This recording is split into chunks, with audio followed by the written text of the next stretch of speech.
Paul, am I in now?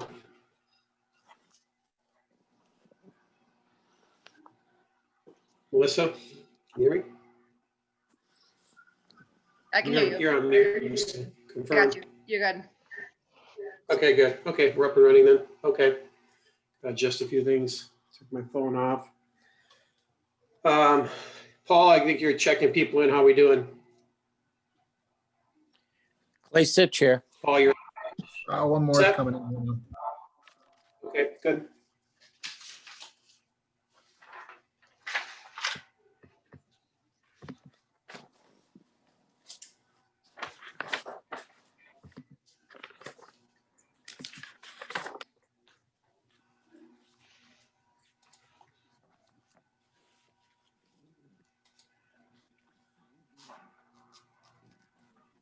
So, Paul, how many total people do we have on right now?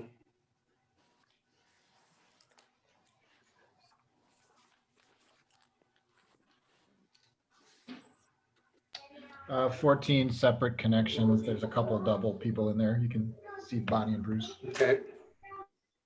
Is anybody stacked up to come online, or are we all set? No, we're all set. Okay, well, let's go and get started then. It's a little bit after 6:30. Appreciate everybody hopping on to go through our first meeting here in 2021. Sent out an agenda a little bit earlier today. We also had some information that flowed in over the last several days, including some stuff from Mark. So we'll be going through that. He'll be going through that today, potentially with Lynn assisting as well, since they're both collaborating on what we call segment 9. So we'll get to that in a few minutes here. Hopefully everybody has a copy of the agenda in front of them. I want to go through first some what I call general housekeeping, just to help us stay current as we try to stay pace with the ebb and flow of information. So the first thing is there had been, I think Melissa had posted all of the meeting minutes. I know that's part of the obligation of this group is to have these captured and reviewed. I don't want to get too caught up, as I mentioned in the agenda here on grammaticals. It'd be great to have it perfectly done, but in essence, we're trying to ensure there's a tangible copy in addition to the audio copy. So that has been posted, including ones from the last meeting, which was on the 28th. So I guess I would ask if I just walk through these briefly, realizing it's a little bit challenging over Zoom, but if there's any material input that I want to make modifications to, and make sure Bonnie's aware of that. If so, I'd like the individuals to share that as you go kind of from oldest to newest. And then with that, hopefully complete that aspect of it. And again, I can work with Bonnie then, or if need be with Melissa as well, to have these put on record with the township. So with that in mind, I know we covered this once, but just for completeness here, is there any comments relative to December 7th? Okay, if not, December 10th.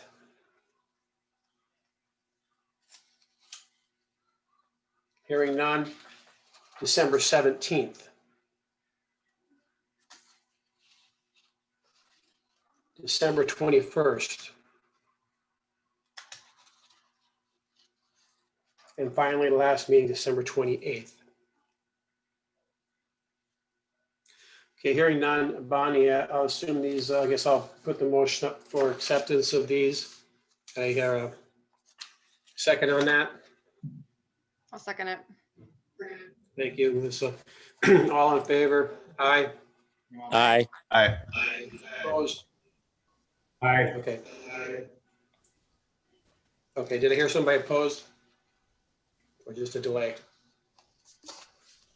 I think we're good. Okay, again, the intent is just to capture the core of what's covered. Appreciate Bonnie's efforts in doing this. We'll put these on record and we'll keep moving. Appreciate that. Next item on housekeeping is that there was some additional source information. I'd say this was, brought up most directly by Mark's efforts, Mark and Lynn, to go out and solicit input from townships relative to the administrative and cost side of the project. So I appreciate them highlighting that. Melissa's gone out and captured Midway, Duluth, and Lake Township ordinance information and put it on a link on the share drive. Wanted to make sure that people were aware of that. She and I suppose some of you are already going through this. I don't think you're going to necessarily find an immense amount of additional information. but to be comprehensive in our review, particularly as we parallel the source material used in each of these different areas. In a sense, since Mark and Lynn are going to speak to getting some fresh information directly from these townships, part which we'll hear tonight, part which it sounds like we'll get back here hopefully in the near future. I think it was important to have this information out to the group. So as you can see from the comments, for those that have taken assignments for different segments, please look through this information to see if you can identify any other items you'd like to add to what you already published. And then I'd say have that flow back through. I would say Melissa and myself will make sure it gets out to everybody. So that's just some general background, just again, to make sure we have a parallel review amongst all the different parties involved here. There was also a request that had been brought up as a comment, which I thought was excellent, and a request to our own township to pull what was previously in place for us relative to the ordinance. And I know Melissa is pursuing that with the clerks. That has not been made available yet. It will probably be quite dated, but I think it still is important to make sure we take a look at it.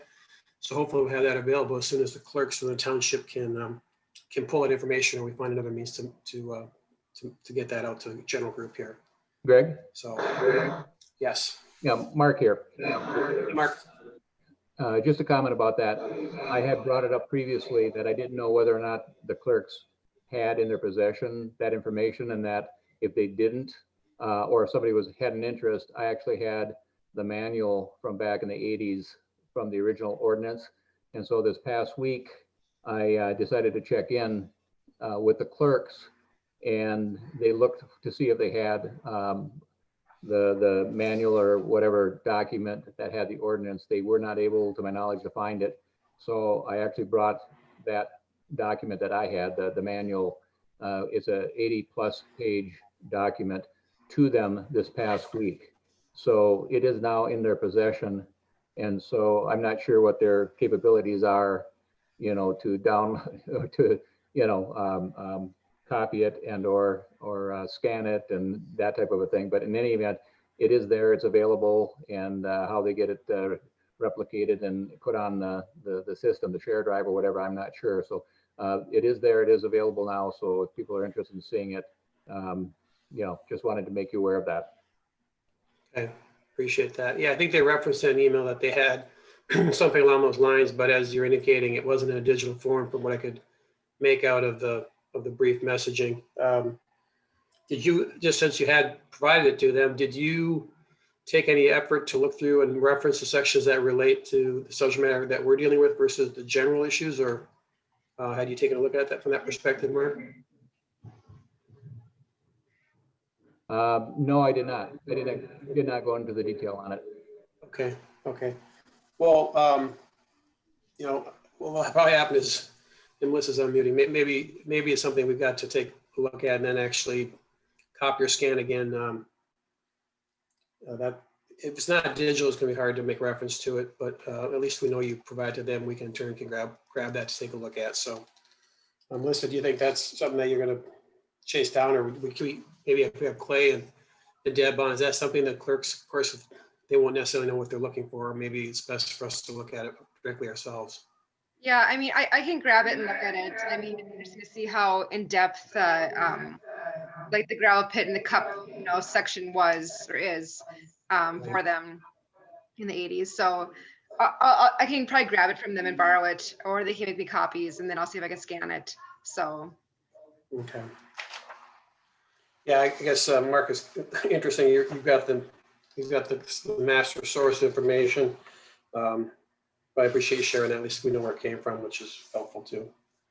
So I guess in summary, obviously we have additional information that's out there. Please take a look at it. I did mention on the 1B, really looking for any updates had by the end of the week. We're trying to work on a fairly accelerated schedule with the assemblance of a draft report, which will hopefully give us an opportunity as a team then to go through this either on our own and provide feedback or in discussionary nature. But we need to kind of put our head down on some of this and get it captured in a format that's going to hopefully look more and more as we refine it to the end product. So again, if you find anything and looking through these other sources, please share that back with the team via email, update per your other documentation. Okay, with that, we've got two sections. I'm gonna go ahead and jump ahead and then pull back. I know, got a message about section 3 and the information that was provided before being what in essence was to be made available. I did talk through last meeting, as most of you may recall, some very general comments, that there is references within at least the Ganesa ordinance that doesn't differ greatly from what we've seen in the St. Louis County. Again, the two primary sources, not the only sources, but primary sources. So I don't think we're going to cover that any further tonight. We'll wait for the effort of actually assembling anything in the report format to pick up additional information if needed, as needed in that area. So that one is not going to be on the agenda, but we do have, and I'll receive some information from Mark and Lynn. So I'll turn it over to the two of you to walk through what you've already provided, which it relates to section or segment 9, as well as some additional information that you obtained in feedback from the county. So Mark, since you sent that out, I guess I'll hand it off to you and you and Lynn can walk through what you shared and give us a background on that material. Okay, I can do that. I thought I saw Jeff on the, on with us a minute ago, but now I don't see Jeff Muncis. So Paul, did he drop off or am I? I'm on iPad. Oh, you are? Yeah. Okay. Okay, perfect, Jeff. Just, I was going to give you a compliment, so I wanted to make sure you're there to hear it. So in any event, actually, Jeff did put together the spreadsheet with input from Lynn and I, but he took the questionnaire and laid out the format where we could compare what will be 5 townships. Right now, we have received, keeping in mind that as the holiday season, and just prior to the Christmas is when the request went out to the townships. And so they indicated they'd do the best they can to respond. And so we did and have received responses from 2 of them and actually a third, which is Kenosha. Kenosha, just to clarify, they do not have their own planning and zoning any longer. They gave it up after 2018, but it had some historical data that was of benefit. So the spreadsheet was updated with the information from those townships based on exactly what they submitted. There will need to be some follow-up questions and clarifications and infill. And we have 2 that we're waiting for. All 5, well, the 4 townships have their own planning and zoning, full planning and zoning. So as an example, when, Melissa visited with me, she, I talked about how we're going to compare apples to apples in a sense, because they have full zoning. We're only looking at something on extraction use or, pits. And so we'll pull the information together. And I think we're already starting to get a little picture of what the townships are doing with regard to planning and zoning, but we'll have to extrapolate information from what is provided to try and portray more accurately what a partial planning and zoning might look like and what the costs and administration of that might look like. So that's going to take, that'll be a little bit more challenging, but it's something we'll need to do. So right now, what was sent out to you was the information to date. I have a couple more additions to that, but it is preliminary and it'll need some further tweaking and infilling and that type of a thing. So it's work in progress. A couple of more things a couple more areas as we talk about costs is if the township chooses to move forward, with an ordinance, there will be costs associated with the process necessary to get us to the point where we have a final document. And there will be operational impacts and staff impacts and cost impacts. So we've had a couple of other committee members who have been assisting and providing some additional information.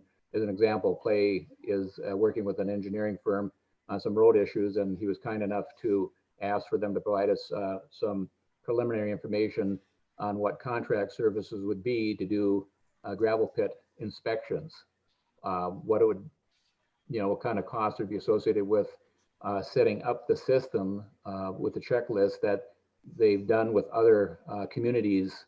So this isn't new to them, the process that would be necessary to accomplish that.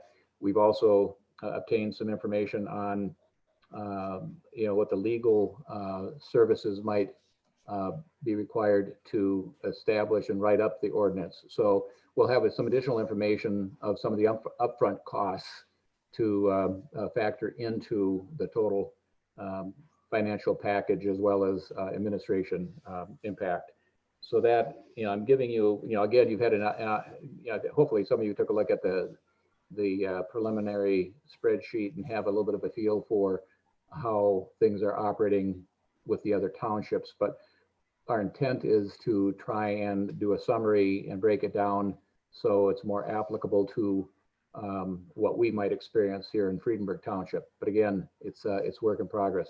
And I'm going to ask if Lynn or Jeff, want to add in any comments or any additional information. That's about as quick of an overview as I can provide.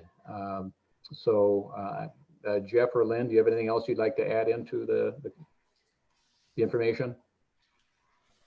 No, this is Jeff. No, I don't have anything else. Mark, you pretty much explained what we're trying to put together here. So no, I'm good with that.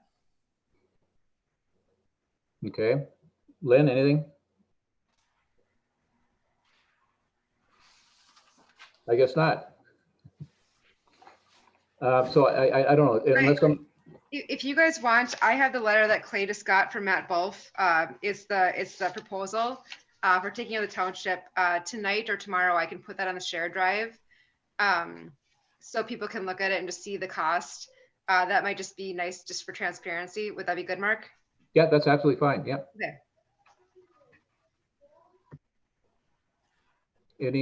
Are there other questions for our little subgroup?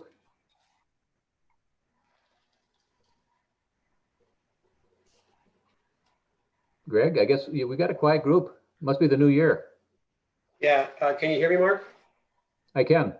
Great, because I just had a message that I've got an unstable internet connection. No, I appreciate you sharing that. And again, you added some additional information that if you're not going to touch on it, I might reference it as I walk through the study committee draft report format, because I did take into account information I received. In your case, had a couple of excellent points I blended in. So yeah, I decided is there, that was more appropriately to be handled. I looked at your draft report format, and the subgroup on the cost and administration is one area, and what I submitted was, I think, more appropriate as a separate and distinct area of discussion, more for the report type. So yeah, we can wait and touch on some of that I had sent out as well later in the. Sure. Okay, good. Well, I think, my comment, I pulled up and then I pulled down the spreadsheet, starting to get the way of the Zoom call here for me at least. But yeah, I think it's bringing some new information to light. I know, as you had pointed out prior, the third page of the application that we all signed up for explicitly did make reference to the interest in the administrative and cost side.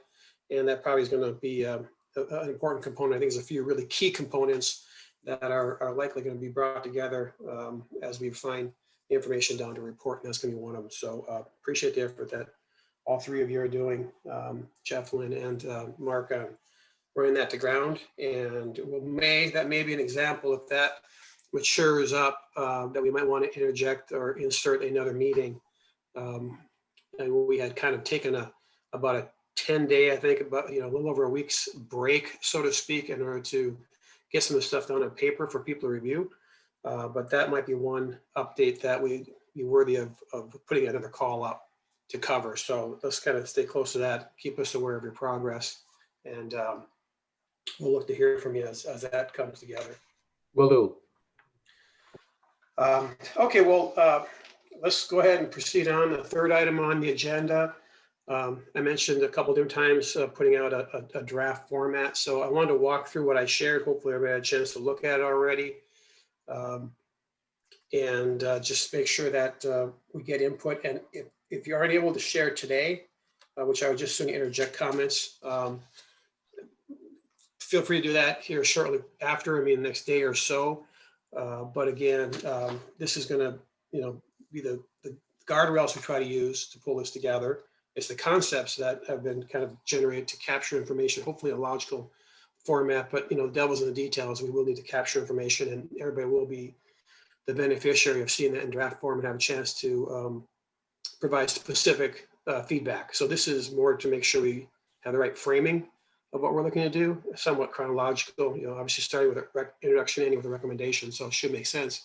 And in my own work outside of what we're doing here, ideally we get into very explicit redlining. In other words, if people have input, once we start firming up a draft report, we don't want to get derailed by concepts that aren't substantiated with specific input.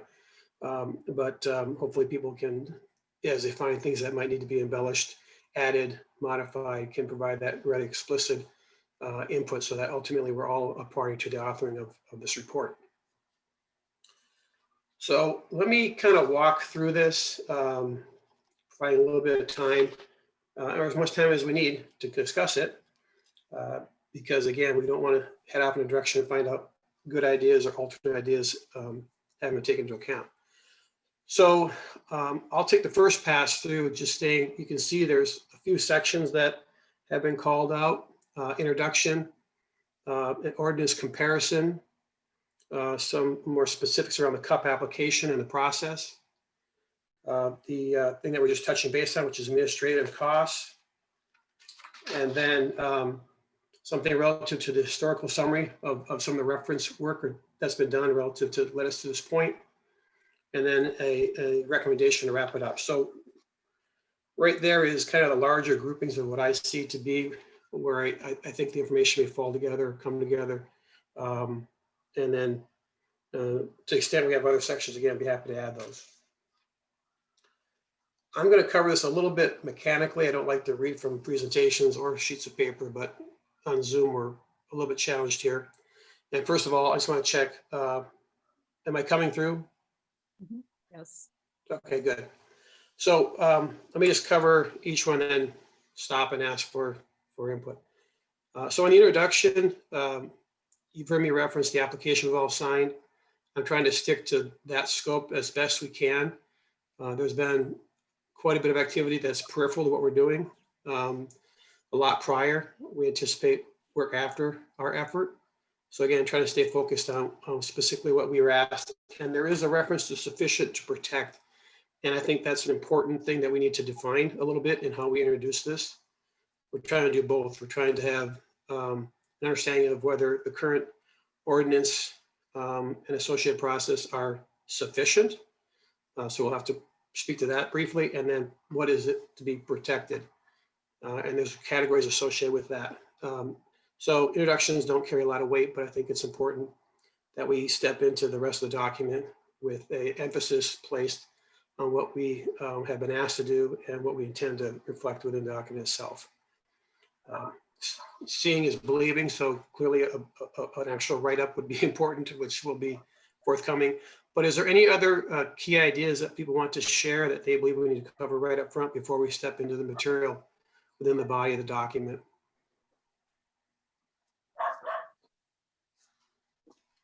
Patty's dog has a comment, it sounds like.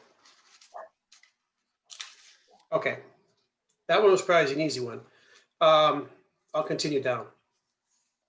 We've already broken out and had even reinforced today the availability of additional ordinances. I think we're going to come to find Ganesa is probably the most comprehensive, probably the most recent. But again, we don't want to turn a blind eye to other townships that have taken on this responsibility or maybe relinquished this responsibility. So we're going to have a matrix of sorts. You saw the matrix that Jeff and Lynn and Mark have started with in the administrative cost area. We'll likely have a matrix similarly put together, capturing from the different townships, or at least something akin to that. So we're going to have the reference material that people can draw from. I assume we're going to have hyperlinks. I think it was asked of us prior on an electronic version of this that it could be used to link to source material. So hopefully either to source material or to the reference to the township and to the associated posting that we've done on the share drive. There'll probably be a little bit about the process, again, fanning out the information to be pursued and looked into on the part of the different members on on this committee. And then the last bullet there, create the matrix. And that's where there's already been some work done, more work being done to highlight differences between the county, which is a comparative.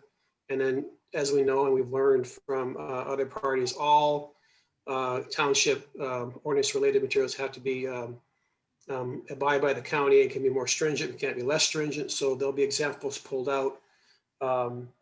And then, as it says, tie it to the sufficient to protect. So key emphasis on that, again, as based on what was reflected in the introduction. So that's probably going to be excerpts that, in essence, highlight the differences. And I'm envisioning it kind of the raw material that then we draw from in the next section. So any questions about the sources we've been looking to use, or the effort to create a matrix that can be a summary of that for us to then speak to later in the report? So the last 2 days, I was kind of comparing the Gneeson plan to the Midway, Lakewood, and Township. And they all seem to be very similar to Gneeson or the county. I think Gneeson's the only one that really goes above and beyond anything. So either they copy Gneeson, but as for anything extra beneficial, Gneeson has only the extra things, for what I could find. So, if people are reading, it'd be helpful to see if you guys find anything else different. But from my reading, they all are kind of not the same, but very similar. So, if we're gonna really do this research, if you guys can find something really beneficial in the other two, but I don't really want to pursue or have us pursuing 4 townships when really they're all similar in their right. Does that make sense? I'm not sure if that does or not, but just kind of go through them because I found them to be very similar. Yeah, I've found that to the extent I've looked into it further as well, Melissa, that I say Gneeson's probably the most current in terms of people that put effort towards it. That's the sense I'm getting. And they probably had concerns raised, much like we're all assembled here because there's been concerns raised.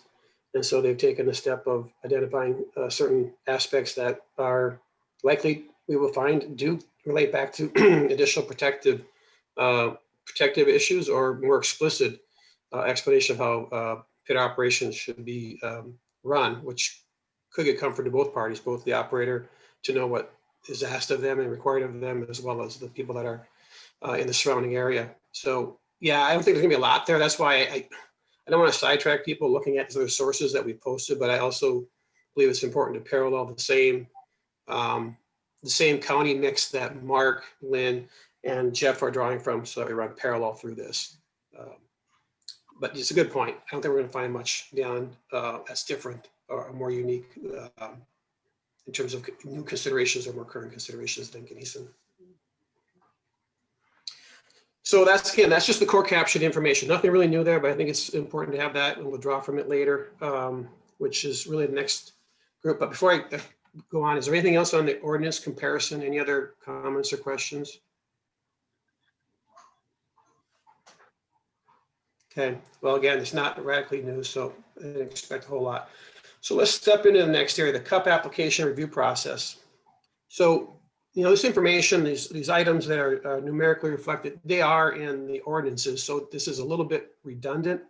They're also the key basis that we've seen reflected in the staff report from the county. And from what I've seen, although I'm sure others have seen more examples, they also match the chronology or the listing of questions asked of an application. So I think it's important that we apply this against, again, the ordinance comparison, where there's some things that might fit in here. And I've tried to capture that under the latter 2 bullets is where I probably have the intent of this. The first one, both the conform to land use plans. My sense is that's really the objective basis that is most clear, and it appears to be particularly from what I've seen of the county, where they've placed the absolute lion's share of their emphasis. I think this is probably one of the absolute biggest things that we are going to need to make sure we clearly capture and communicate There's a couple others, but this is clear in my mind, one of the keys. And actually, in the information that Mark shared, there was there was a letter and references made that was intended, I think, from the county back to him. He may want to speak to this to help convey their perspective on this. You know, what overrides what else? What sets precedent? What has the overriding control when there's either a conflict or a difference between the county and the township? So again, the second bullet, I state document background and difference of source material use application between Friedenberg and St. Louis County, relative comprehensive plan and associated zoning maps. This will be a cornerstone, I believe, of what we capture. So before I go further on that, Mark, did you want to comment? Because again, you probed a little bit in this area as well and tried to either highlight it or had some information shared from the county on this matter. Well, you know, I've not been involved to the same length of time that some of you have with this issue, but I have been hearing discussions since we did the comprehensive land use plan, since we had an annual meeting, which said, you know, we've completed the plan, the township has approved the plan, it's been submitted to the county for approval. And then you hear different versions of the outcome of what transpired. And so there's inconsistencies with a lot of areas or items surrounding the comp plan and how it's applied, how it's viewed by the county. So I structured a couple of questions to the county, so hopefully that they would provide a response that would help clarify, you know, both their position and what's of record and what's formalized. And so you saw the result of my inquiry into them. I shared their response to me, which for me was somewhat helpful. They're clarifying their comprehensive land use plan as more of a, you know, their internal guide or the guide that they use and apply towards all of the townships in St. Louis County. And they talk about the zoning map as the legal document. And so sometimes it takes reading of that information 2 or 3 times to get a good feel for what they're trying to explain.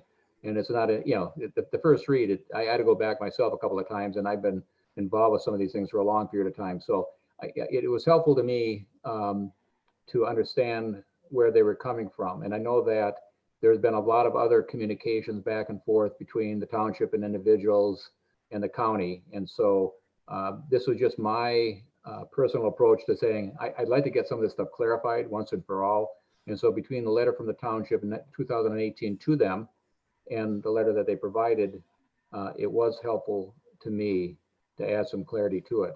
And so hopefully, and it did identify something that maybe we'll talk about a little bit later, this overlay district. It was something that I recall during the time that we were having our committee meetings for finalizing our Friedenberg's comprehensive land use plan. The county was in the process of you know, putting together their countywide comprehensive land use plan. And so they did talk about overlay districts and indicated that if, you know, townships have an interest in working with them to identify some areas that they believe to be of more sensitivity, or they have a desire to do something more with than just what is on their comprehensive land use plan, we could do that. And again, as what happens sometimes, the committee finishes up, we provide the end product, report recommendations that get approved, and then we walk away. So I don't know that anybody followed up during the public meetings that were being held by the county or afterward on that issue, but it did come up again in the letter from the county. So yeah, it was just, again, it was my hopes to clarify for myself as well as make it available to others, which I did, so they could be the judge themselves of the information that was provided by the county. Yeah, thanks, Mark. Say, Greg, Yes. Bruce here. Bruce. St. Louis County isn't following their own plan now, and that's kind of why this committee is active now. I think if they were following their own plan, then I'm not sure this committee would have been formed. And that is a big issue, that they aren't following the plan. And they aren't And it's interested in there. overlay. Yeah, I'll agree with Bruce on that. Guys, quiet, please. Sorry. But you know, they show like there's 5 criteria for a cup approval, and boys, sorry, whoever has children, sorry. So there's 5 criteria for a cup approval, and the first one is does it conform to the land use plan? So how can they say that the land use plan is a guideline and they don't have to follow it because it's not the zoning ordinance, when the criteria, all 5 criteria have to be approved? So they're contradicting themselves. So I think they've got a big issue to figure out. But again, like Mark, you know, when we ask questions, they avoid they either avoid the question, or they don't acknowledge their own they don't take accountability for their actions, and they don't say, you know what, we have a mistake and we need to fix it. They will never do that. And I find that to be very scary. And you know, they've proven themselves, you know. I mean, even with the email you got with Jennifer, you know, she I feel they just try to find the legal loopholes and use those as excuses of how they're going to behave instead of following the rules that are written for them. So, but I know we talked about that, but that just for the group to understand a little more. Thank you, Melissa. Yeah, I don't, as Mark, I'm chuckling to myself when he mentioned he had to read it 2 or 3 times because clearly it comes across as being complex. Maybe it's because of how it's applied, or the ambiguity about how the township had participated or not, and how they had put forth extra effort. But you can tell just by people stepping up to weigh in briefly. This is going to be a cornerstone aspect of the report. And so there needs to be clarity. I stress a little bit because I think it's that important, of what has been the case of effort put towards, or effort that needs to be put towards review of land use and or zoning. I tend to believe, you know, again, we're trying to draw conclusions yet, but I tend to believe that he who owns the process, you know, controls the aspect of what resources used. So if there is concern about how the county has historically applied this, you know, it's hard to say leaving it within the county's responsibility to continue to apply. It's going to benefit the township. But again, we'd have to have our own explicit and current zoning and land use information in order for ourselves to apply it in a appropriate fashion. Just shifting to one group or another doesn't solve the challenge. There needs to be clarity around a plan that is in fact the intent within, in this case, ourselves, the township. So that one is going to be a big item.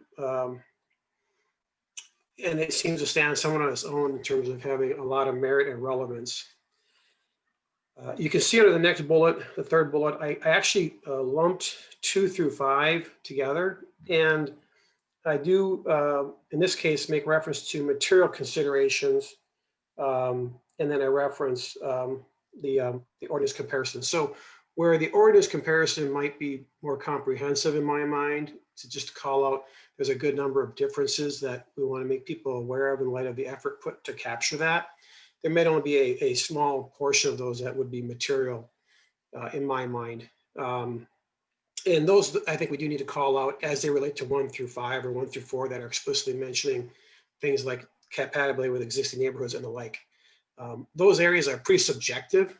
The experience I had is the county doesn't really put much towards these that has any, what they like to call facts, or I would call things that are based on objective criteria. And so I think we'll find when we complete the comparison and we try to apply it in this section that let's pick on Genesee because that is the most extensive ordinance.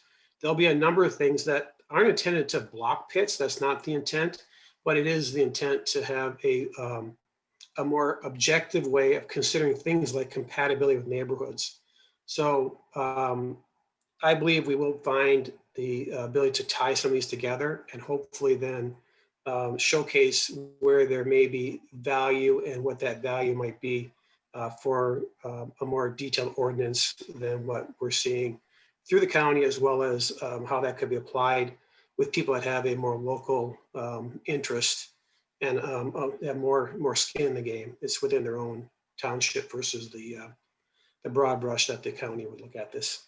So again, material considerations is a subset of the above, intended to be more detailed and objective, again, to allow actual use to, if we were to choose to take on this within the township, and it would tie the two together. So that's the intent that I'm trying to communicate into the third bullet.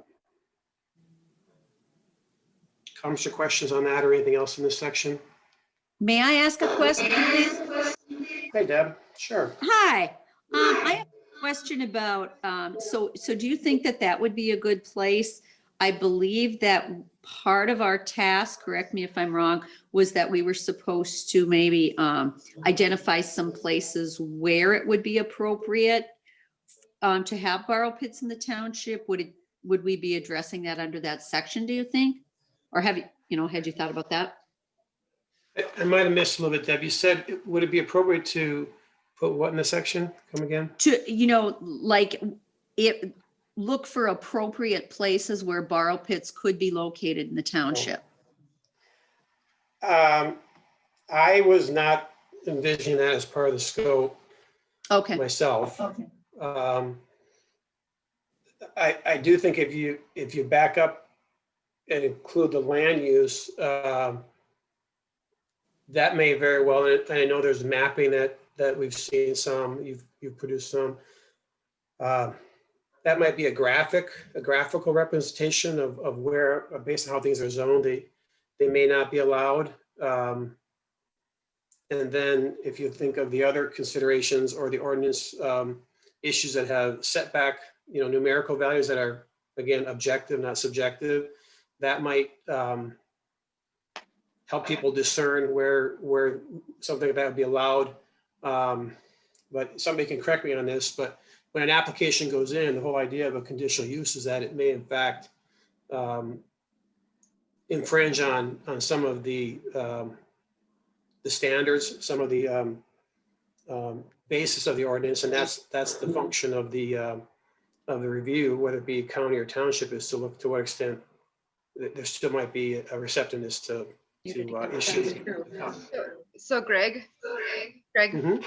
Yes, so Melissa? there are like zoning districts, and each one, it'll either say if a cup for like each topic, so a gravel pit is even an option or not. So this morning, actually, I did a comparison to say, all the cup, like the areas, like most of them have like about 6 or 7, districts, and then where they allow gravel pit cup applications even to be approved or not approved in those sections. It's on the shared drive if anyone wants to see it under zoning comparison, I think. But it's very interesting when you look at Gunnison, Midway, Lakewood, and Duluth. Basically, to sum it up, I mean, residential, obviously there wasn't any, but I was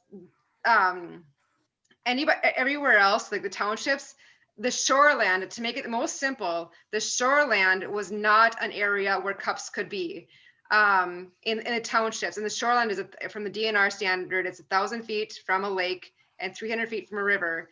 And interestingly enough, if you look at the county, their sensitive area is, you can still put a cup on sensitive areas.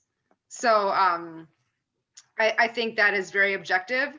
I think it would be easiest enough for us to put a map out, with that 1,000 foot, 300 feet, range. I do think we could do it that objectively, and especially comparing the other townships, not just Gunnison, but all of them the 4 that I reviewed, all are much more limited to their availability of cups around the lakes. So that's something to think about. It wouldn't be that hard, I don't think. Yeah, to tie those two together, what Deb asked and what you shared, Melissa, I guess if there was time and somehow it was considered valuable to have that remapped, I mean, maybe that fits into the report. But again, we're not trying to, I don't believe we're trying to communicate whether there's certain areas that should be restricted, or where they should be allowed or shouldn't be allowed. It was more I think about, zoning's part of the ARDC list. Yeah, zoning's on there, right. So, but, so this well, would be kind of zoning / setback. So setback was on the list, zoning was on the list. So I mean, we could either have it zoning or setback, setback from 1,000 feet from a lake or 300 feet from a river. It could just be a setback. It wouldn't have to be zoning. So it could be as simple as that. Right.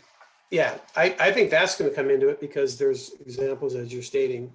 But it was asked, Deb asked, we're going to create a list of locations where it's acceptable or not. To me, that seemed a bit beyond what I was envisioning we were doing, but Greg, yes. along Bruce. with that, well, just so we address cumulative impact somewhere along the line, I think that's huge.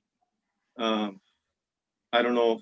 I know when ARDC was hired, I had assumed that they were going to cover some of that ground, and they didn't, that I can see. But whatever we can do for cumulative impact and property values, I think is huge. Yeah, Bruce, I didn't catch the very beginning. I caught the end. It seemed like you were kind of bridging into property value, which I think we can touch on here in a little bit. Cumulative impact and property values. Okay. Yeah, don't lose that thought. Okay, Greg, It's not lost. Later. Greg, I guess I need to maybe jump in here a little bit as well, kind of following up with what Deb said and a little bit about what Melissa said. And I was a bit surprised because of the amount of conversation over time I've heard about pits. I also looked at the ARDC report and a mapping that they had of pits. And it seems like everybody identifies a different number of pits, and we get into the confusion of, active pits, inactive pits, temporary pits. We got pits that are sledding hills. We're talking about pits that are within a mile or mile and a quarter, mile and a half of where the new one was authorized, the CUP. Well, some of those are outside the township, but there seems to be there's a lot of discussion, but I always have a challenge in trying to determine how many pits there are and what the categories they are within Friedenberg Township. Looking to the future, if we take on zoning, what we have for pits will have to be addressed as it relates to the ongoing inspection and requirements. And so why are we not identifying that and quantifying that impact? I mean, that's one of the things I was thinking about for ongoing costs. If you can't define what those costs are without knowing how many multiples we're going to have of pits and type of pits, that we're going to have to take on responsibility to inspect and enforce and have, there's a whole number of issues that come along with that. And then any new ones under a CUP, there is a concern. I've had a conversation with somebody who has a concern about the potential of a pit in his area. Well, I don't know what the geotechnical conditions are of that site or what the zoning requirements are that would or would not allow for it. And so people have talked about, is there a way of, and I've actually talked to a firm that does geotechnical work and does overlays, can take a look and do a quick overview of the minimum requirements on a physical basis and then on a zoning basis to determine the potential of how many locations might possibly be a pit, have the ability to have a pit considered. So I'm kind of bouncing around here a little bit, but this isn't an area that really we're getting, putting any information together, but yet it's going to have an impact on an ongoing basis with our costs for the future. So anyways, it's just like I say, I'm just kind of rambling there, but you just understand that I'm surprised we don't have a segment dealing with what some of the folks have had in discussion, like Deb and others. So just some comments. Sure. Could I Oh. address one of the things that Mark said?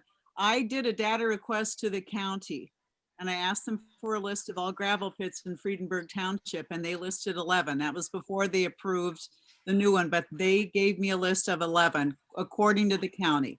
So that much I have, or we have. Yeah, so actually going off Patty, I ended up asking them for the cups, like the printout. So on the share drive, in one of the folders, it's all 11 or 12 cups. So, and they actually have some maps in there that will show all the history of where they all are. So it's a lot to look at. It wasn't very well organized when they sent it to me. I tried to be very specific when I asked for it, but it's kind of jumbled up, but it is there and you can see it. So I think the number of 12 or 11 is pretty correct. So, and those, a lot of them are inactive, given the county never deactivates a pit. They're supposed to formally do that. They never have. But technically these are dead. A lot of them are just empty pits. They're just happen to be on a mark that they exist, you know, in writing. So, but technically also there's an ordinance that says if a pit's not used for like 2 years consistently, then it becomes inactive. So they're actually already inactive pits. They just need to be reclaimed. So I think a lot of these pits legally, well, the county never did their job writing the ceasing of the pit or making reclamation happen. But according to the ordinances of how an inactive pit becomes ceased, the cup would be terminated. We shouldn't have that much problem with the ones that are not active. So I see really only 4 probably that will be active once we clean up the other ones that are inactive and just need to be cleaned up. And your point is well taken when you say, once we clean up the other pits, I guess, who has the responsibility, you know, if we take over that role, then is it the township's responsibility to enforce and take on the inactive pits and make sure performance occurs? Again, that's an impact, both cost and operational, you know, and those are the types of things I'm saying.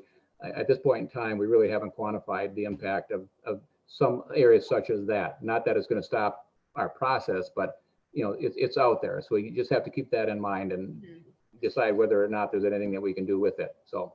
Yep, and Minnesota Power actually owns 2 of those pits.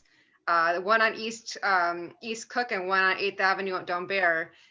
So, you know, I would say the property owner, I mean, I don't know why not. If they're the ones who did the cup and they still own it, I don't know why we wouldn't make them redo it. They signed the agreement years ago. We have the agreement that they signed that they do that. So. I agree, Melissa. So what I heard, Mark, I heard you mention maybe a new segment or add a segment. It sounds like that maybe in order. Melissa's making a reference. I know the reference she's referring to where she did some additional research. So I'll make note of that. Dealing with something that reinforces or maybe just summarizes relative to the scope of what we have in place today within our township. Because to your point, Mark, I agree. If you're trying to consider the administrative oversight, having something to draw from that references, you know, numerically how many we're talking about, you know, 2, 4, 6, 8, 10, whatever would be impactful. I don't believe, back to your question, Deb, that we want to start explicitly calling out where pits could go or couldn't go. You know, that's almost sounds like that's, I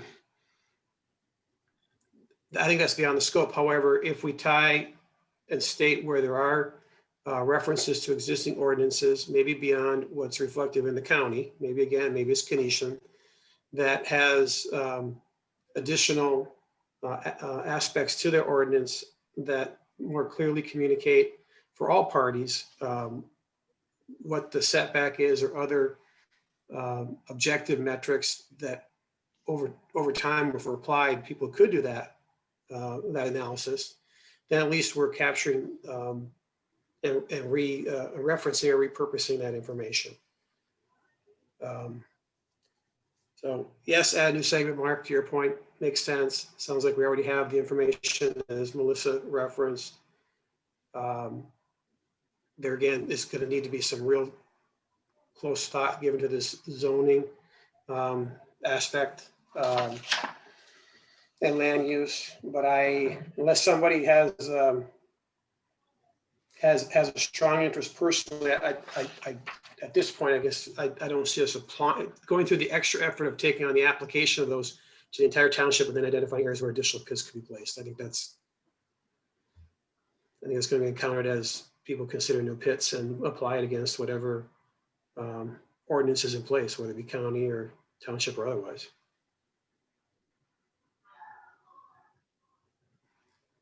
Greg, and Yes. anyways, basically where pits should go is where there's gravel. You know, Right. for people to turn around and decide that, oh, this area is great for a pit, and then to find out there's no gravel there, that would be Right. like totally redundant, I guess. And then also back to the conditional use permit. Conditional use is basically goes against the vision of the township and also goes against the county vision. That's why it's called a conditional use permit. You know, there's conditions for use that go beyond the visionary of what the county decided long ago and what the township decided long ago. So that's why it's called a conditional use. That's why people apply. That's why people can object. That's why there's hearings. And that's why there was hearings. And that's why the county decided 8-0 for Lakehead's Pit. You know, because it's a conditional. It's a condition. And sometimes they do these things for the good of the public, like the Fish Lake. Right. Okay. And all the septics that are going to need to be replaced. Anybody that has a trench bed system, they're going to have a pressure bed system put in. It's new county regulations. You're going to have to find sand somewhere close to work with. These things need to be thought out. And where are you going to get your materials to build the vision that you have of Friedenberg of the future? These new solar homes, these high energy efficient things, they're all going to need septics. They're all going to need driveways. You know, you have to take into consideration all of the things. And if it hurts 14 people, it's tough, I guess, compared to 1,400. This isn't even, Not all This gonna isn't- agree with that.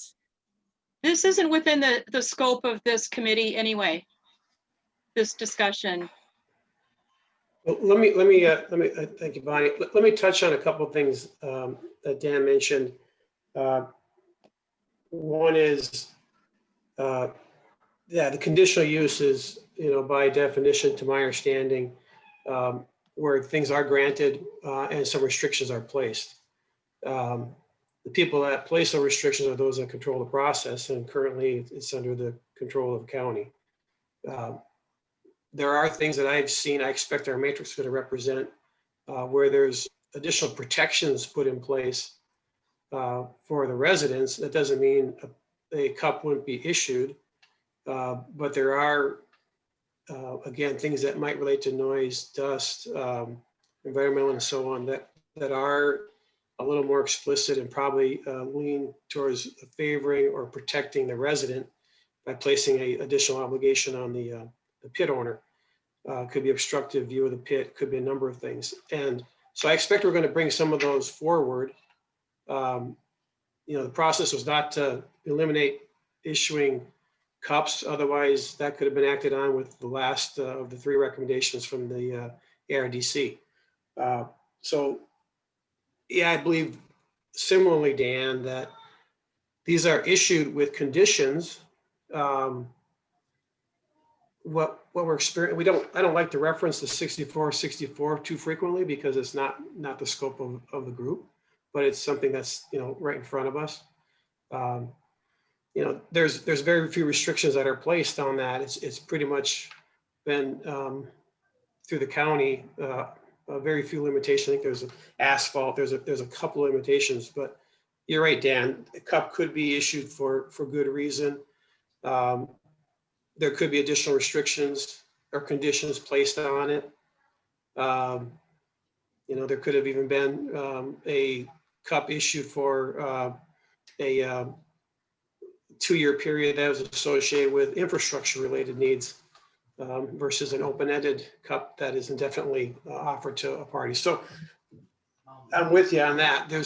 There is going to be conditions that are applied or aren't applied, and the more we call out what those might be, that other townships might be using to drive this process, I think the more beneficial it may be to us to consider that as well. I just make a comment, even though if the part of the problem that I see is they may have conditions, but if the county never follows through or oversees those, and I've got video of road work being done on Sunday, that's not supposed to be allowed. So if you don't have someone overseeing those conditions, that's a problem too. Right. So let's do this, Patty. Good point. That's kind of on the enforcement side. And that to some extent ties into the next area, because you have to have people that actually take on the effort to administer or if need be enforce. But before I leave this section, again, the intent is to map from the ordinance comparison to the actual cup process, things that we are either seeing in the land use, area zoning, and so forth. Again, it's almost an area in of itself. We've probably just scratched the surface, but again, Mark had gotten some additional insight from the county. We need to have some attention to that. And then the other ones is to, again, in my mind, identify material differences from the county to a township reference that might go back to our intent, which is to provide or to ensure there's sufficient protection of the residents. Again, it's not to find a reason to reject all cups or pit use. It's just to make sure that we call out where there is the opportunity, ideally with a referenceable in process or in established process that might be viewed as providing additional protection of residents to the point of being quote unquote sufficient.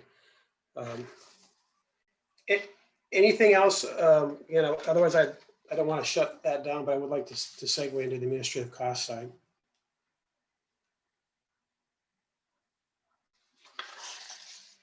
Okay. Let's do this too, Patty. If you can see under historical summary, I have that third one, county enforcement, third bullet. So we might just wait a little bit, cover it there. Okay.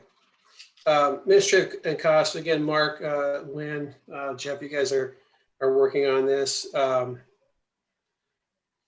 In essence, you're waiting for the information to come back from these other parties. I think, Mark, what you said is it needs to be kind of recalibrated in light of them having potentially overall zoning versus just, in this case, conditional use for borrow pits. Leaning on what your group of people are doing largely to complete that matrix. And then I think you said you're going to write kind of a summary of that. Anything else you want to share on that? Yeah, I guess what I'm looking at the first 3 bullets, and from my perspective with what we're doing, that's consistent with that. I'm going to just add, I would say that, there's going to be some upfront costs and then some ongoing costs as, we look to the future. So the first 3 bullets, I think, are consistent with where Jeff, I, and Lynn are going.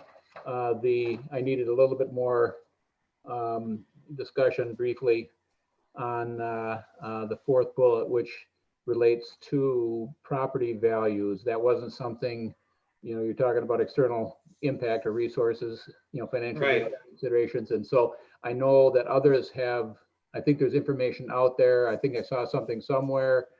That wasn't an area that, at least personally, I had looked at pursuing to factor that into, my area or our area, our subgroup area. So I'm not sure how, if that is something you're looking to do, I'm not sure how best to have that pursued and approached and quantified. So, right.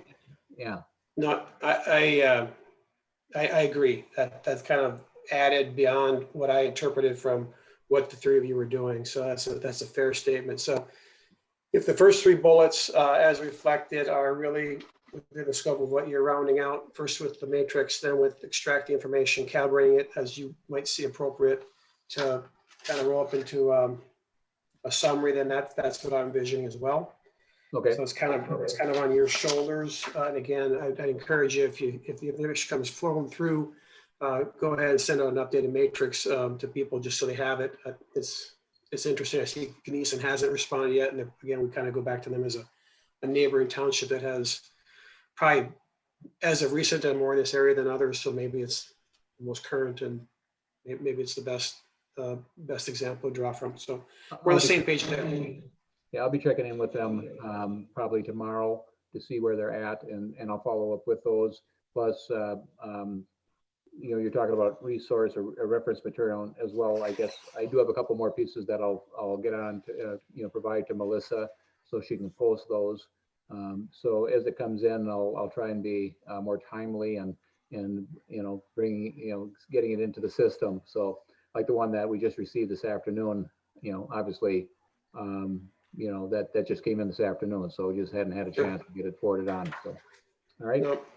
No, that's all good. Yeah, no, we're on the same page. Appreciate that. So I will touch on the last bullet and open up this section for general questioning or input. So the last one, the second one under costs, I've seen reference, you know, there's been perspective shared. I think it needs to be again tied to ideally referenceable sources, excuse me, that you know, we may find help us to some extent quantify you know, the negative impact that might in fact be something that we could convey in a fairly objective fashion, or maybe not. But I don't think, I mean, let's call a spade a spade. I don't think anyone's going to say that having a gravel pit across the road from your house is going to increase the value of your house. I think that would be utterly ridiculous. There may be minimal impact, particularly with additional ordinance related aspects that again help protect the resident and put a fair responsibility on the operator. Again, you'll see that in Gneeson, whether it's visual, noise, dust, what have you. But I do believe, since we are looking at the cost to administer, which is important, everything comes down, ultimately, a lot of things do come down to the dollar, that there should be at least consideration given to, is there a financial aspect to property value in proximity to the site. So again, I'm not expecting you to pick that up, Mark. I know Chris Bell had referenced a source. Maybe Chris might be someone to draw from on this. So we can decide here after we firm up this format. But I think it's important to have at least something referencing that, hopefully with something that's fairly objective or representative of a sample. So that's the intent there. Yeah, there may be a few items as part of this overall package that don't quite fit into one of the categories, you know, nicely. And so there may be a portion of the report that just references that type of information. So just a thought. Yeah, yeah, it could be pulled into a miscellaneous, and maybe something else similarly, Mark.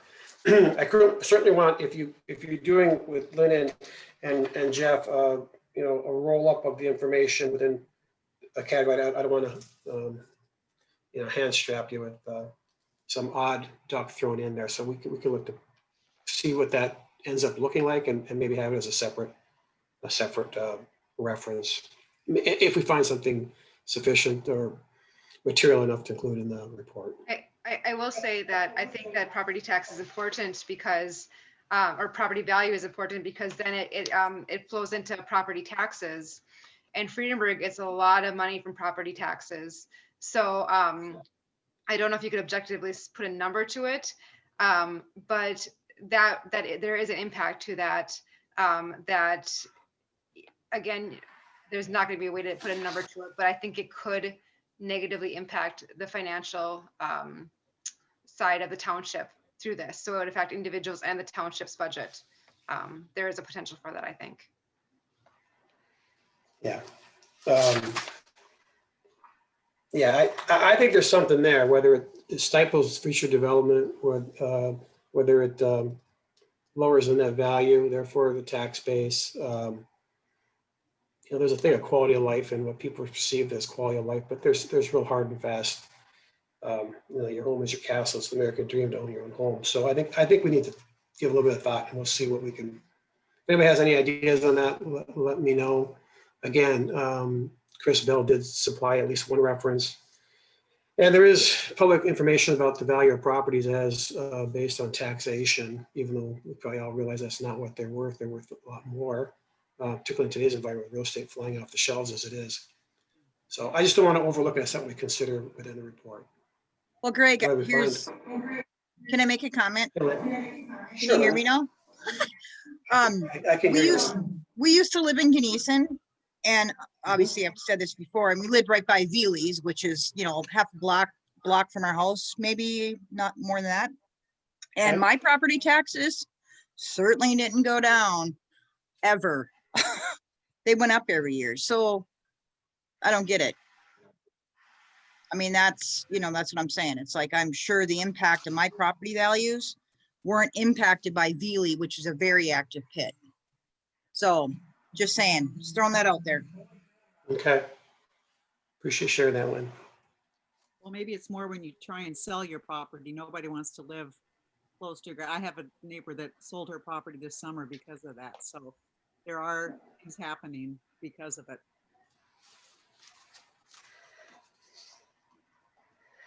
Yeah, we all try to keep under wraps with the, we're all happy when we have a low valuation of our home for paying taxes. But like I said, I think we all understand what we pay and how we're evaluated. That's not the market value of our homes. But it is, Lynn, to your point, I mean, the county is probably going to say they're happy to tax independent of what's neighboring, but we'll look into it a little bit, but I appreciate the comments. But again, to your point, Mark, I see that as separate. I'm not trying to put that on your shoulders in light of what you already have underway. Any other input on that section or comments? Okay. Not, let's go on to the next. There is enforcement listed last, so I'll just give you a sense here. So there has been work done prior or investigative effort done that doesn't relate to the ordinance necessarily. So I listed 3. There may be others who may have input on any of these 3. So ARDC, they did get public, they did do something on public, summary of public input. So that report does have comments that they reflected of what people were viewing relative to the subject. There was a survey and results that came back. Again, the survey, probably like all has some imperfections to it, but it was something done with the intent to draw from the community. And then I think Patty referenced, but I've heard on our prior calls that the enforcement of this is another aspect. It does, to Mark's comments, require administrative effort.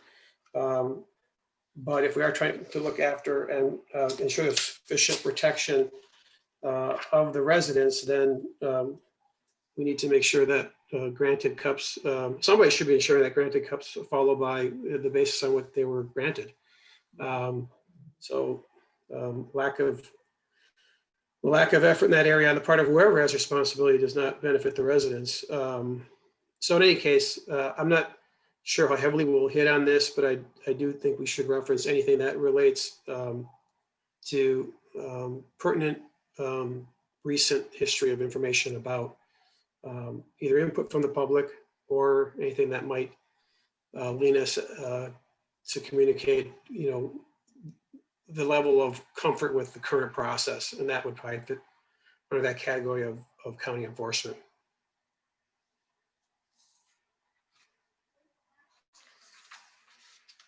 And to your point, Mark, you're going to get a little bit of information on administrative, and we'll try to bring in a section on the amount of pits, which you probably use as a amount to reflect the level of effort to provide oversight.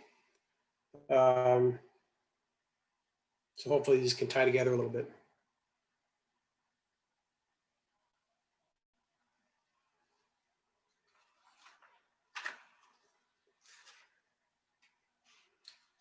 I'm not hearing any comments. We've got a lot of people on the call.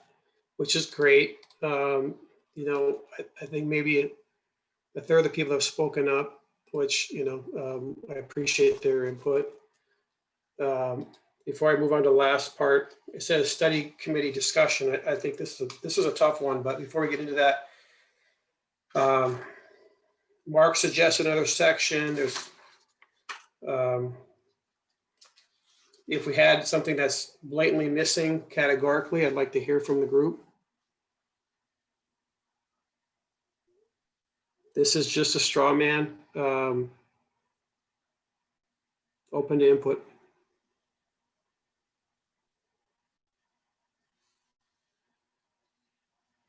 Okay. Hearing none.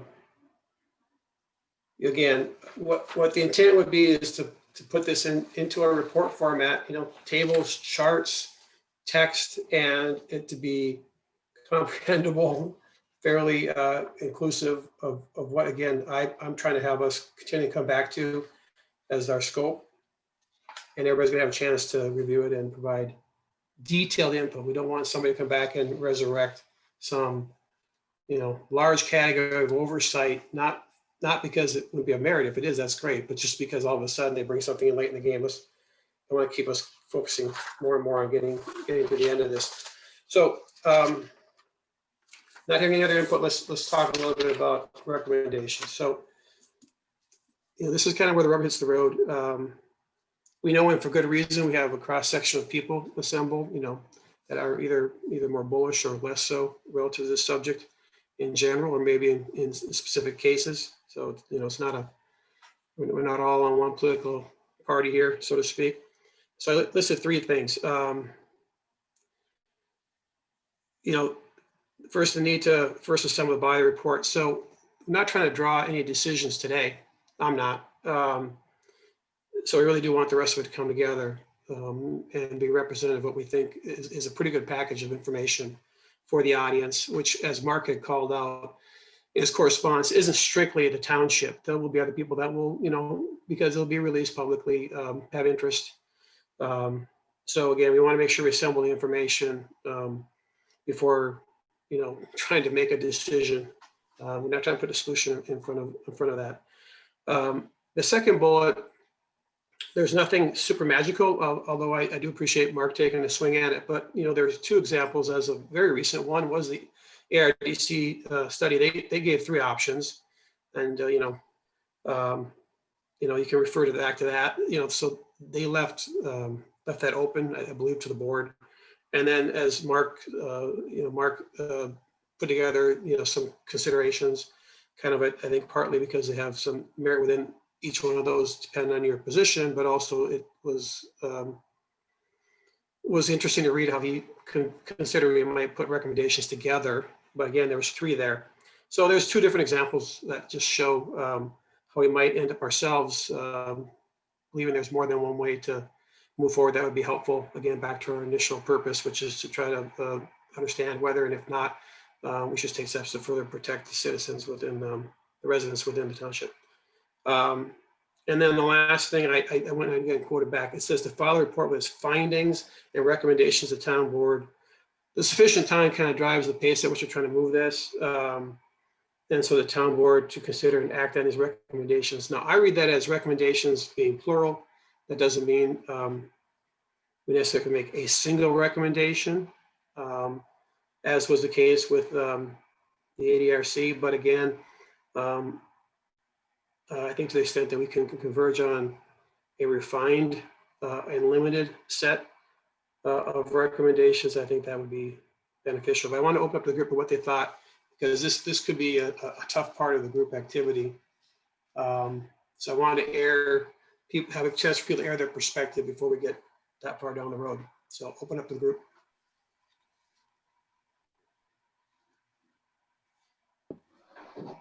Greg, I'm going to have to go back and revisit the ARDC report.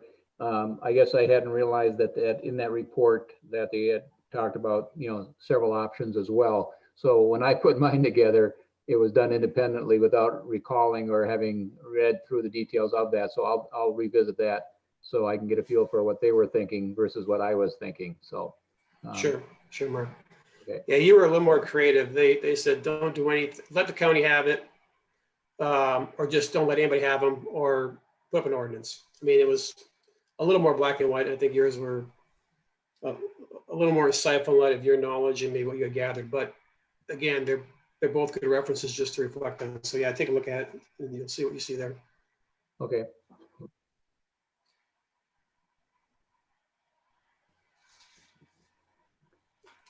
I guess my only other comment is, first of all, I appreciate all the time that was put into putting this together. That in itself was a task, and bringing it before this group. So appreciate that.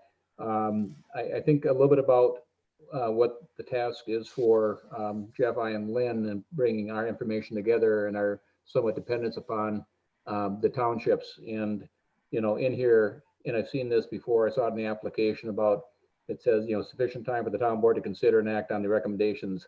I'm not sure what that means. I think about, our needing sufficient time, meaning our subgroup, to obtain, analyze the information and data so that we can provide, kind of a reasonable and thorough report of our findings to the committee for their review. And so help me to understand a little bit, what there seems to be this great urgency to keep this, have this done in a certain time frame. I'm thinking this is a long-term impact type of a process. So, what was the intent, or what, help to clarify or explain to me what that means, sufficient time for the town board to consider and act. Is there a specific timeline that has to be met, or a requirement that we have to be, done by a certain date, or, help me out. Right. Well, when we first gathered, I believe Deb and Clay had weighed in on the loose calendar associated with the town board, the township supervisors, and wanting to have this information for them to pick up and discern.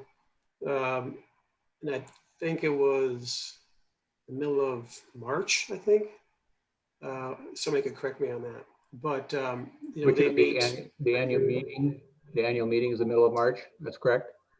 Well, I would defer to either Clay or Deb. They could speak to that. I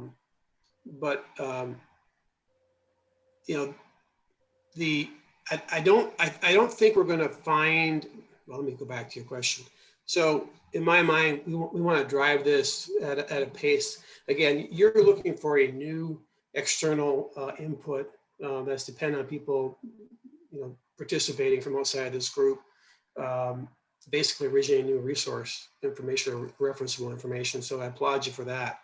And we want to temper what we do to make sure that comes in, because it's going to be of value. But a lot of this is drawing from information that's been in existence for some period of time. And we're just, as a group or individually, depending on the situation, trying to get our mind wrapped around it. The intent is to put a concerted effort to go from where we are now, or close to where we are now, meaning some legwork, some general discussion around the format, and then drive it into the rough makings of a document for the group to then provide additional, more detailed input. We're trying to do that all by the end of the month, by the end of January. And about half that time, the first half of the month, is kind of getting it on paper in a more tangible form. The second half is kind of having review and input from other parties. Some people are working really hard on this and some people aren't, and that's not a fault of somebody or somebody not. We're not too far from everybody having their chance to weigh in and finally speak up if they haven't, or participate if they haven't. Because when we get to the end of this, aside from the recommendations, there shouldn't be much in this that is really disputable amongst the team. We're trying to reference specific sources, objective information, letters, ordinances, statutes, and so forth. And we're trying to do that here in a fairly short order. So yes, the end of January is maybe a little optimistic, but that we're trying to drive it at that pace. When we get to the issue of recommendations, I think that's going to be tough. I think we're going to see some sides being drawn. Let's just face it, folks. There's not one view on this, but if we do good work and some of the stuff that builds up to this, hopefully it'll be an easier task. I have some opinions that are starting to be formed in light of seeing more and more information. I'm getting an education, maybe some others are as well. But ultimately, we are going to need to come to some form of recommendation or recommendations. And so again, I'm opening it back up to the team if they have any input on this or any comments or what have you. Otherwise, we'll resurface this a little later on because I expect it to be the last step in the process. So Mark, going back to your question about the timeline, I understand how it feels like it's being rushed, which I agree. It would be nice to spend more time with this, but the moratorium only lasts for 1 year, which will be the end of March, I think it was. So that means if the township does choose to do the ordinance, they have to have it completed before then. So that means our recommendations go to the town board to the attorney, back to the township, then for them, then to vote. So it's a big process past us that has to be completed by an end date of, I think it's either the 31st of March or the 1st of April, something like that. But that's why it feels rushed. I get it. It does feel rushed, but that's why. Okay, so, well, first of all, this may have been self-inflicted on myself to agree to participate in the committee and to choose an area that wasn't already, in print where you could draw from it. So I'm at fault for subjecting myself. I thought I was going to be a hermit or a recluse and drift off into the sunset after retirement, but I keep, coming back and getting involved. So so I have to accept, that, sometimes there's some challenges that come along with it. So that's fine. We're going to do the best we can to generate the information as timely as we can. So just let that be known. And the second part is in response to, how you're answering the question. I was wondering if it was tied in with the moratorium, but I guess my only comment on that would be implementing an ordinance process isn't dependent upon whether or not there's a moratorium. That can be done at any point in time. If the purpose is to try and accomplish that prior to the moratorium expiring, then that's the desire. I mean, that's, then let's just let that be known. And so that's what I didn't know if that was or wasn't the case, but in any event, as best we can, we'll try and stick with the timeline and get our information together and make it available. We do have time.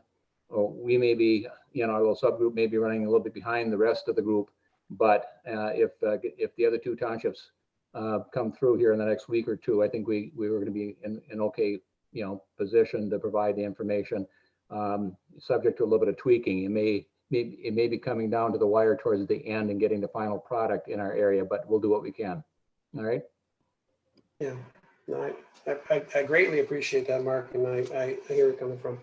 And Again, speaking of segments, do we know when we can expect segment 3 to be presented so that we can start formulating the body of the work here, or does that need to be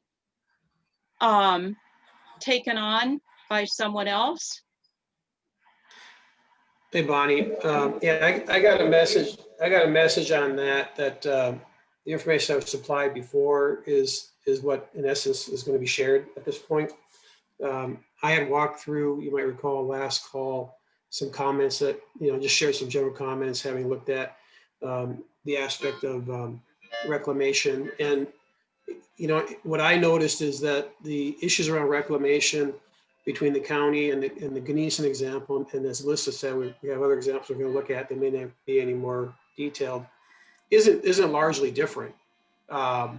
It's the issue around enforcement, or as Mark is looking at, the administration, meaning the task of basically looking and either doing annual surveys or annual assessments and then following through on that. So I think, unless there's more information that is forthcoming, we have what we have. And I think we can draw from that some, but then we'll also be using and spilling over into the administrative, because that deals with zoning officers and other aspects, and ultimately how other people are actually going out and enforcing this, which again, Mark is somewhat picking up because of the responsibilities of the staff. I don't know that I don't know that density is being addressed in any of this You though. know, I mean more density- fully than, I addressed it Go in ahead. mine. but more fully, more in more detail. I don't think we're gonna be able to do density. You know, I looked at the Ganesa map and I don't think, kind of like what Deb Roach was saying about, you know, like putting the spots where we could have them. I think it would be very, we would be restricting cup approval or cup locations too much. I agree we have a lot, but you know, part of the goal is to be like to be a group and see both sides of things. And to see both sides of things, I think if we try to do density map, we might hurt someone who might have a good location but falls in that wrong zone. So I don't know, maybe, and now it can be looked at later. I know with ordinances, they can always be adopted or amended later by the town board. But as for right now, I think that might be too restrictive for what we're looking at. And that might cause some problems as we're trying to work together on both sides of this. If that makes sense, that's kind of where, when I'm looking at it, I just really think if we're trying to work with two, you know, opposing parties, to find the mix would be not to do it at all. So. Okay. My thought. Yeah, and I appreciate you offering that, Bonnie, because that, I guess in essence, that may have been viewed as being skipped over, but we are going to pick up that because it clearly is something unique that we've seen within Ganesa.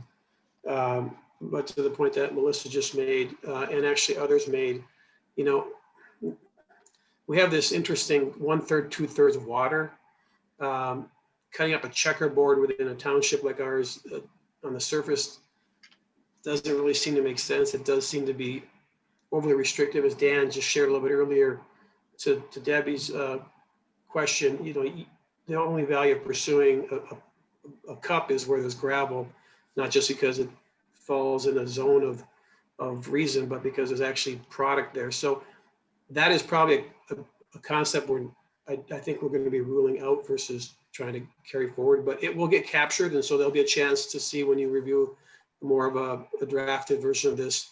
If there's a place to have additional dialogue on it, well, we should have that. But at this point, I think we're hearing we're probably not going to try to adopt that. It probably is a mismatch with the way we're set up here in Friedenberg. Okay, Greg, Yeah. can you hear me? Anyways, I can hear reclamation, Ganesan's reclamation is they go out once a year in the spring and then once in the middle of the year and then once in the fall, and they check the pits. And they tell the owner, you know, whatever banks they're not working or whatever they're not, you know, where they're not getting material from, to have them slope 2 to 1 if they're going to go back and get that material out of that bank or more material. And then if they're done getting material from an area, the banks will be sloped 3 to 1. And that's basically state, county, and also, you know, Ganesan. As far as reclamation, now, you know, you can plant some trees, you can build a golf course out of it. I don't know what you want to do with these pits. It's up to the landowner themselves because it's still their property as to how they want to reclaim it and what they want to utilize it for when they're done. You know, it's still, the banks have to be sloped.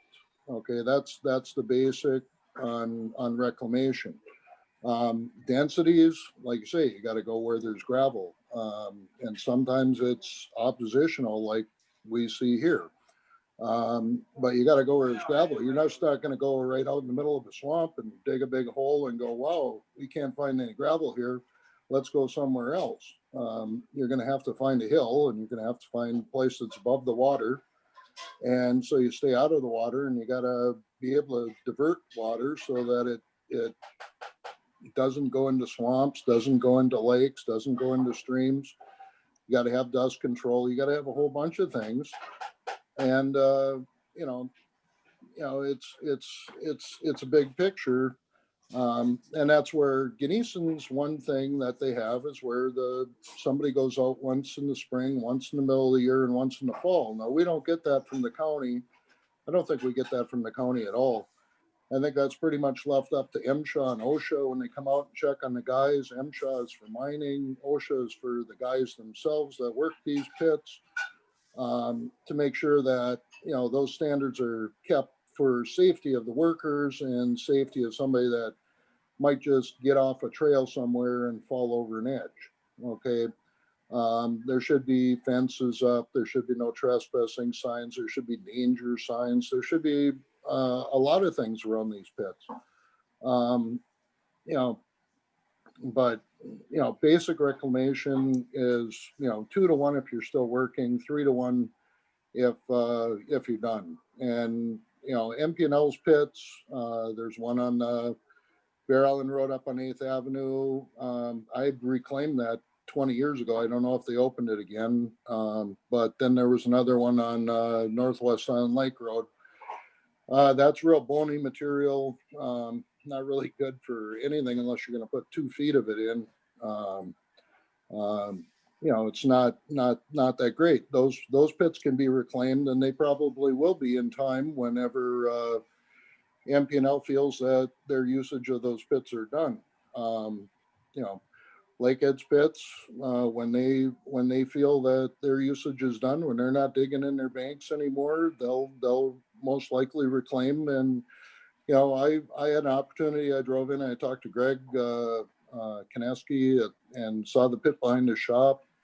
I had helped doze that out and open it up in the first place. They had a small hole and we made it a lot bigger for township material, for township gravel, for township roads. Most of the gravel that's come out of these pits has been for, you know, stuff around the township that Lakehead has done. Township roads, basically class 5, 10,000 yards at a time they make up and make available to the township.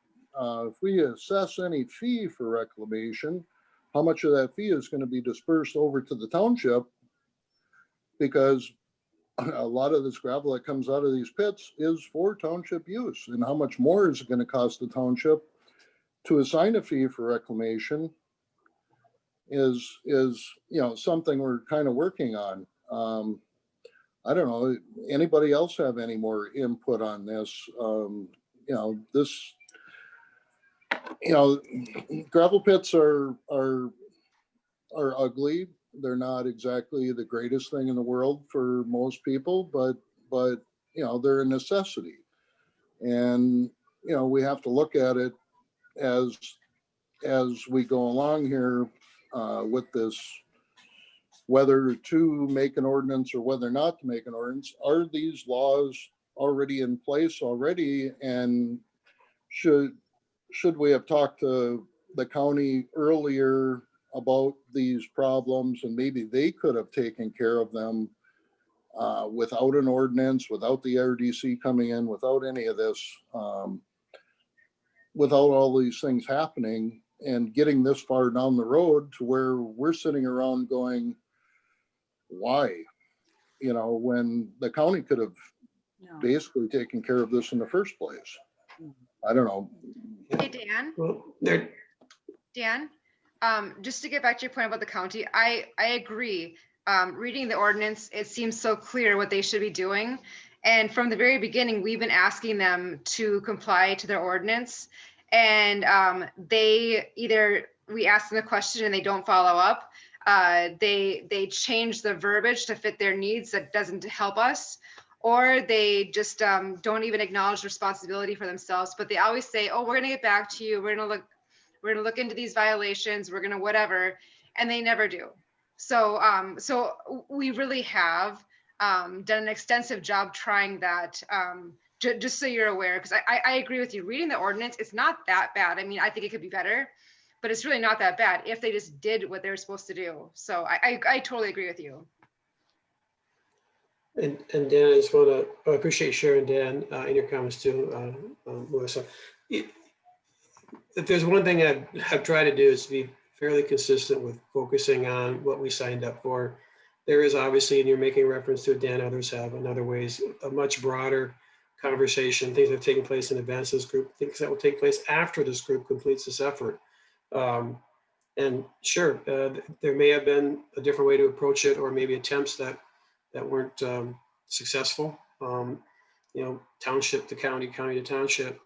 Even looking at Mark McShane's, you know, representative recommendations, one of them does talk about trying to, and I think he references you in your comments, Dan, you know, consider working collaboratively. So, you know, I think if we had a complete, you know, blank sheet to work from, and even Ed Pretz had mentioned, you know, some examples of collaboration, then it, you know, that could be in play. But I don't mean to, you know, harmfully limit scope or stay too focused, but just the task at hand, going back to whether there's sufficient regulations in place to protect the residents is in and of itself. This is a large lift, particularly the time frame, and arguably maybe a little bit accelerated time frame. We're trying to work through it. You know, so yeah, there's other ways that this could be solved, and maybe that ultimately is how the recommendations are going to look. But if we capture the information, hopefully, as we've talked numerous times, in some form of sensible semblance, then we'll get to that recommendation piece. So reclamation itself, I don't see a lot of differences. I don't think our matrix of the ordinance comparison is going to show a lot of differences between the townships that have this in their responsibility versus the county. I think it's going to be very light differences. If there's material differences, we'll pull them forward, as was called out. I think a lot of it's enforcement, and that we just talked about adding a segment about the amount of pits and maybe some definition of which are active pits, perceived as active or inactive.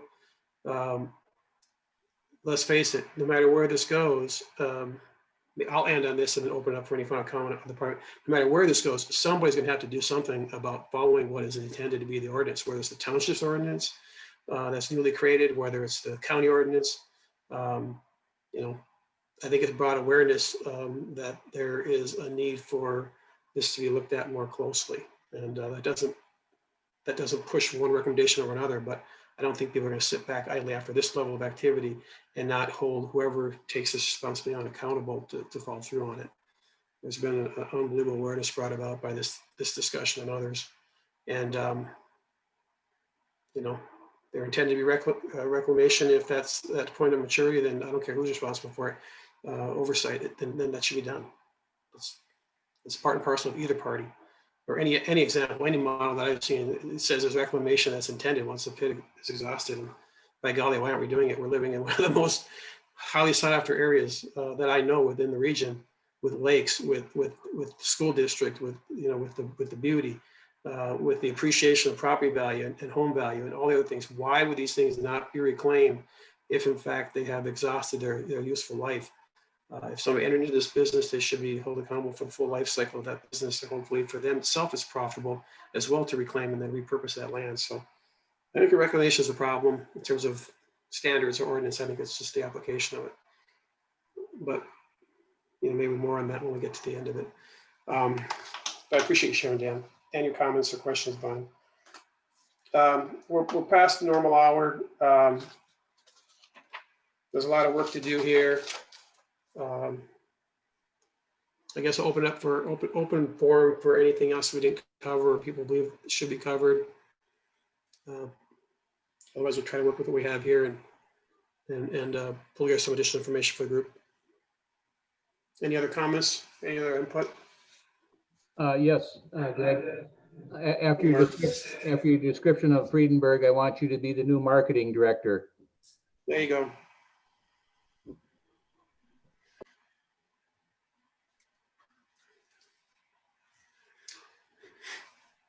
That's a safe one. Anything else from the group? Okay, going once, going twice. Okay, call this meeting adjournment. All in favor? Aye. Aye. Any opposed?